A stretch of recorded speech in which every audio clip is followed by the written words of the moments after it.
नमस्कार शेतकरी मित्रांनो, आमच्या चॅनलमध्ये आपले स्वागत आहे। आणि आज आम्ही घेऊन आलेलो आहे आपणास महाडीबीटी अंतर्गत फवारणी पंप जो मोफत भेटणार होता त्या बाबतीत सविस्तर माहिती सांगण्याबद्दल आपणास सांगू इच्छितो की शासनाने जेव्हा सोयाबीन उत्पादक आणि कापूस उत्पादकांसाठी फवारणी पंप मोफत देण्याचे जेव्हा नियोजन केले त्या संदर्भात त्यांनी 31 जुलै ही शेवटली तारीख ठेवली होती। पण महाडीबीटीच्या काही कारणास्तव त्यांनी नंतर त्या तारखेला वाढवून 6 ऑगस्ट 2024 पर्यंत मुदतवाढ केली।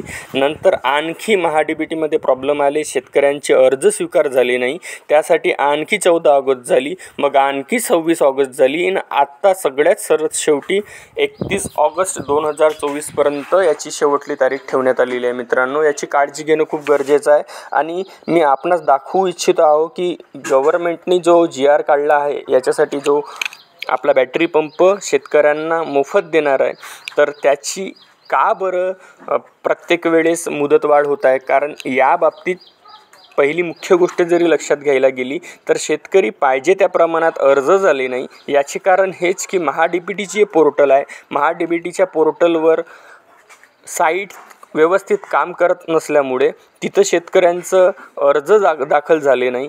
त्या कारणास्तव शेतकऱ्यांसाठी शासनातर्फे राज्य शासनातर्फे प्रत्येक वेळेस मुदतवाढ होऊन राहिलेली आहे। आणि आपण पाहू शकता ही जे पत्र आहे, ह्या पत्रात विषय आहे राज्य पुरस्कृत एकात्मिक कापूस सोयाबीन व तेलबिया उत्पादक वाढ व मूल्य साखळी विकास विशेष कृती योजना 2024-25 अंतर्गत महाडीबीटी पोर्टलवर बॅटरी ऑपरेटेड फवारणी पंप या बाबीसाठी मुदतवाढ देण्याबाबत संदर्भ दिला आहे। तिथे कृषी आयुक्तालयाची प्रेस नोट 6 ऑगस्ट 2024 ची हे प्रेस नोट आहे आणि इथं 26 ऑगस्ट 2024 पर्यंत मुदतवाढ आहे।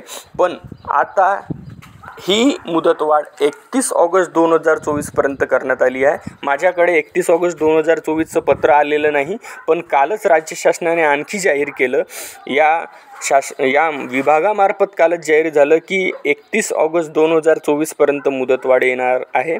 आपण पाहू शकता राज्य पुरस्कृत कापूस सोयाबीन व इतर तेलबिया उत्पादकता वाढ मूल्य साखळी पिकासाठी विशेष कृती योजना 2025 अंतर्गत बॅटरी ऑपरेटेड पंप 26 ऑगस्ट 2024 पर्यंत मुदतवाढ हे पत्र त्यावेळेचं आहे। पण आता त्या ठिकाणी 31 ऑगस्ट 2024 पर्यंत मुदतवाढ देण्यात आली आहे। याबाबत आपल्या स्तरावरून योग्य ती प्रचार प्रसिद्धी करण्यात यावी, जेणेकरून योजनेची यशस्वी अंमलबजावणी करणे शक्य होईल। कारण राज्य शासन आता शेतकऱ्यांबाबतीत खूप मोठ्या प्रमाणात जागरूक झालेलं आहे। महाडीबीटीवर प्रत्येक वेळेस तारखा देण्यात येत आहे, पण तारखा देण्यात असल्या तरी शेतकऱ्यांना पाहिजे त्या प्रमाणात त्या पोर्टलवर अर्ज करता येत नाही आहे। यासाठी राज्य शासन प्रत्येक वेळेस आपल्यासाठी मुदतवाढ करून राहिले आहे, याची शेतकऱ्यांनी मोठ्या प्रमाणात काळजी घेणं गरजेचं आहे। जर आपण 31 ऑगस्ट 2024 पर्यंत महाडीबीटी या पोर्टलवरनं तिथं जाऊन मी मागच्या व्हिडिओत आपल्याला सांगितलं आहे की कशा प्रकारे अर्ज करायचा आहे, कोणत्या साईटवर जायचं आहे, कशा प्रकारे अर्ज करायची आहे, त्याची पद्धत काय, स्टेप बाय स्टेप मी पूर्ण आपणास तिथं सविस्तर माहिती दिलेली आहे। जर कोणी माहिती नसेल, जर कोणाला याबाबतीत काहीच माहिती नसेल की कशा पद्धतीने आपण अर्ज करायचा आहे, कोणत्या साईटवर जायचं आहे, कोणतं ऑप्शन निवडायचे आहे, हे पूर्ण पद्धत मी मागच्या व्हिडिओमध्ये सांगितले आहे। आणि ही प्रत दिलेली आहे कोणाला? कृषी उपसंचालक संगणक प्रकल्प शाखा कृषी आयुक्तालय महाराष्ट्र राज्य पुणे आणि सोबतच कृषी उपसंचालक माहिती विभाग कृषी आयुक्तालय महाराष्ट्र राज्य पुणे 1 आणि याच्यावर सिग्नेचर तुम्ही पाहू शकता, विनय कुमार आवटे आहेत, कृषी संचालक व विस्तार प्रशिक्षण महाराष्ट्र राज्य पुणे।